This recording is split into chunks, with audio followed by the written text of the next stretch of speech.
Welcome back to Chippewa Farm. Matt Chat, thanks for joining me here.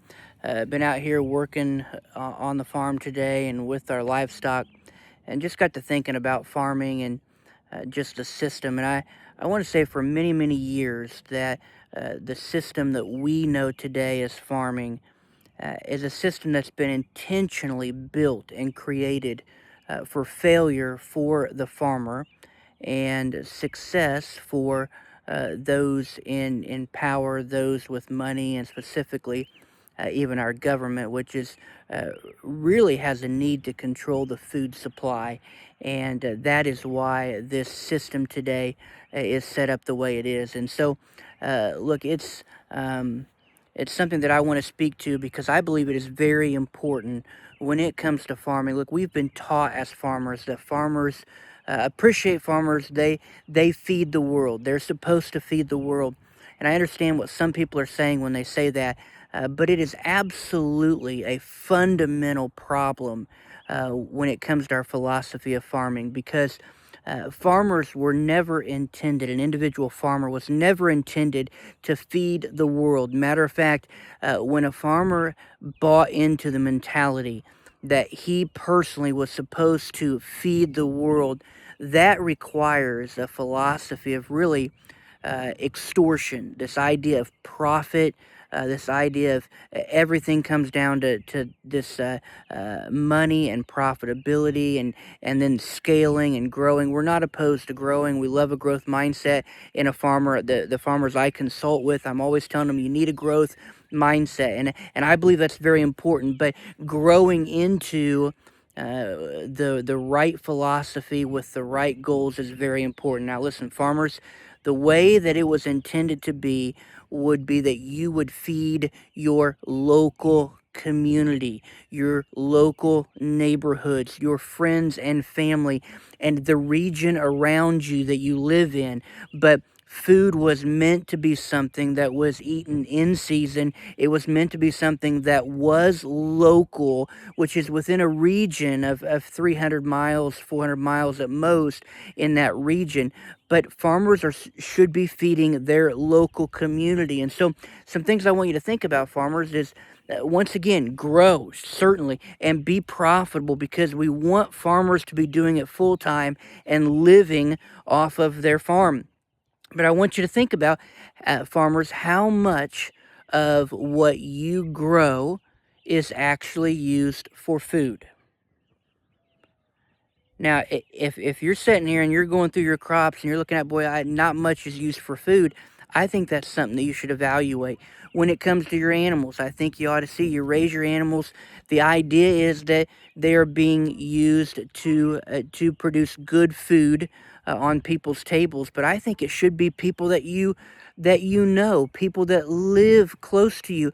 I think the farmer should be raising his animals with the idea of I'm providing food for myself and for those people that I live, share a neighborhood with, and I go to church with, and people I rub shoulders with, and people that I can get to know. So it's local, local, local is very important. Now, when this happens, when a farmer, and one of the reasons why, when you look at farming, look, it is the number one occupation for mental stress, for suicide, occupational suicides, because farmers are so stressed, always trying to grow, grow, grow so that they can feed the world, trying to survive. Of course, they're the middleman, and people on each side are taking from them. There's a lot of stress that comes with farming. That's all very, very legit.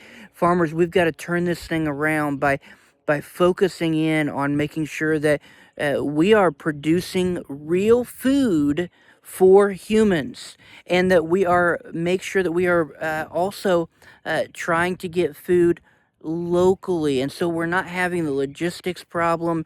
We're not having the spoiling of food, and once again, we're trying to fight against the preservatives and all the chemicals in food and this long shelf life, because I don't believe food was ever intended to have that long, long shelf life.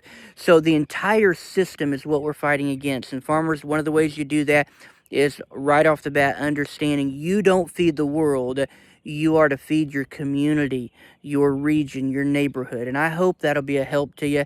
I believe it is fundamental in this whole thing. Now, look, farmers, it should be our goal. We should be the kind of people that we nurture the land, we nurture the livestock. We are looking, and nurturers are concerned about health.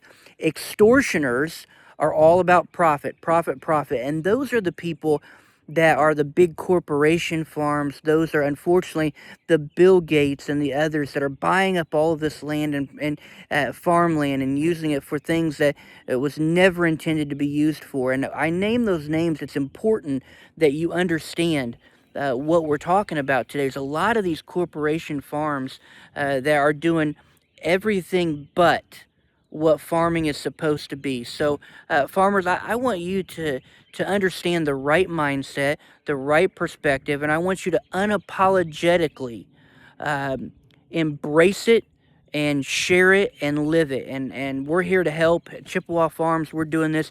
I'm doing this with my consulting and helping people. If you're looking for some help, reach out to me, send me a message. But this is what farming is supposed to be. It's what it originally was in those early days. We got away from it because we had to commercial. We had to corporate, make it big, make it big, make it big. I want them to take care of their families, provide for your family. I want you to have a farm to leave your family, but I want it to be the kind of life that your family wants to be a part of. And that's one of the struggles we have today, is that a lot of these farmers are just their kids don't want anything to do with their operations, and that's because of the way that we're doing it, the mindset. There's nothing that is rewarding or that we want to buy into, and it's farming is very rewarding, and raising livestock, it is hard work, but it is rewarding, and putting good food on the table for your local community is absolutely amazing and rewarding. And I want you to feel that, and I want you to have that in your life. So it is an admirable living and occupation to pass down to your family. Farmers, we're thankful for you. I hope you'll buy into this mindset. We've got to start making the changes so that others see they're going to have to accept it as well. God bless.